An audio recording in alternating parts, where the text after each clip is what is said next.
کتنے بندے؟ 700، اور مد مقابل کا لشکر کتنا ہے؟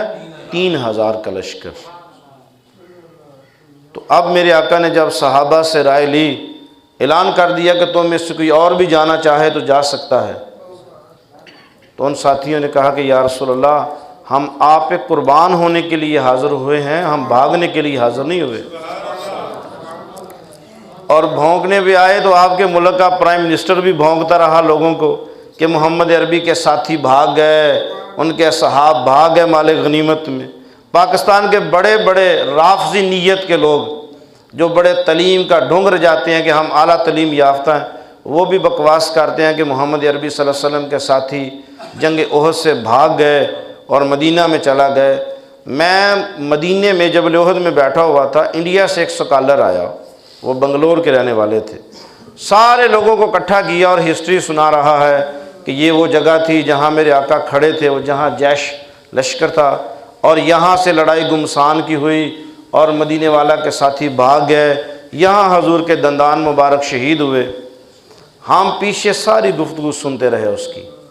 جب اس نے اپنی وہ ٹیم کو لیکچر دے لیا گروپ کو، تو میں نے چند قدم آگے ہو کے عرض کیا کہ حضور، میرے ساتھ ماشاءاللہ ہمارے صوفی منظور صاحب تھے اور صوفی عبدالجبار صاحب ملتان سے۔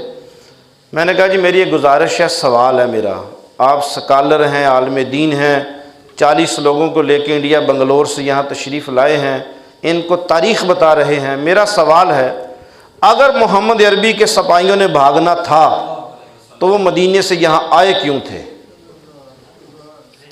میں بھی تاریخ کا طالب علم ہوں، میں بھی کتابیں کھنگالتا ہوں، میں بھی ہسٹری کا طالب علم ہوں، ہمیں بھی بتائیں اگر یہاں سے بھاگنا تھا وہ آئے کیوں تھے؟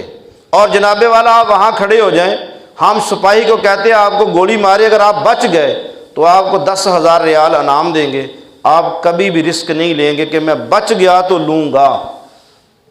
کوئی بندہ اپنے رسک پہ زندگی نہیں جیتا۔ آپ اتنی بڑی تہمت لگاتے ہیں صحابہ کرام رضی اللہ تعالیٰ عنہ اجمعین پہ، آپ کو پتہ ہی نہیں ہے شان صحابہ کیا ہے کہ یہاں کون سا صحابی بھاگا تھا، ہمیں دکھائے تو صحیح۔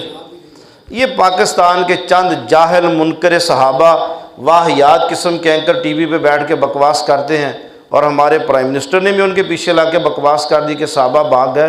میں نے کہا کوئی صحابی نہیں بھاگا تھا۔ کوئی یاد رکھیے گا، 17 کے قریب تو وہ صحابہ تھے جو حضور کے آگے ہوتے ہوتے ان کے تو جسم نہیں پہچانے گئے تھے۔ ایک صحابی کی ہمشیرہ کو بلایا گیا تھا مدینے سے کہ ہمیں پہچانے نہیں جا رہے، پہچانو یہ جسم کس کا ہے؟ تو اس بہن نے اپنے بھائی کے ان ہاتھوں سے پہچانا تھا کہ یہ میرا بھائی ہے۔ آنکھیں بھی ختم، جسم کے چتیتڑے اٹھ گئے۔ آپ بکواس کرتے ہیں کہ وہ صحابہ میرے آقا کو چھوڑ کے بھاگ گئے تھے، کوئی نہیں بھاگا تھا۔ یہ تاریخ میں آپ لوگوں نے غلط، اب وہ بندہ خاموش۔ میں نے کہا جی آپ رسک لے سکتے ہیں کہ آپ کو بندہ کہے کہ جی آپ کو انعام دیں گے، گولی ماریں گے، آپ تسبیح پڑھیں، کریں وظیفہ، بچ گئے تو ٹھیک ہے، مر گئے تو آپ جائیں؟ وہ بھائی آپ نے تاریخ پڑھی نہیں ہے۔ اصل ہوا یہ تھا کہ جب رسول اللہ صلی اللہ علیہ وسلم کے ہم شکل ایک صحابی تھے حضرت سیدنا مصعب بن عمیر، وہ دور سے ایسے لگتا تھا جیسے رسول اللہ تشریف لا رہے ہیں، وہ سیم شکل تھی میرے آقا کی، اور قد بھی بڑا تھا، طاقتور بھی بڑے تھے، اور یہ مکہ سے باپ دادا کی جگیر چھوڑ کے آج آپ لوگ ایک دکان نہیں چھوڑتے۔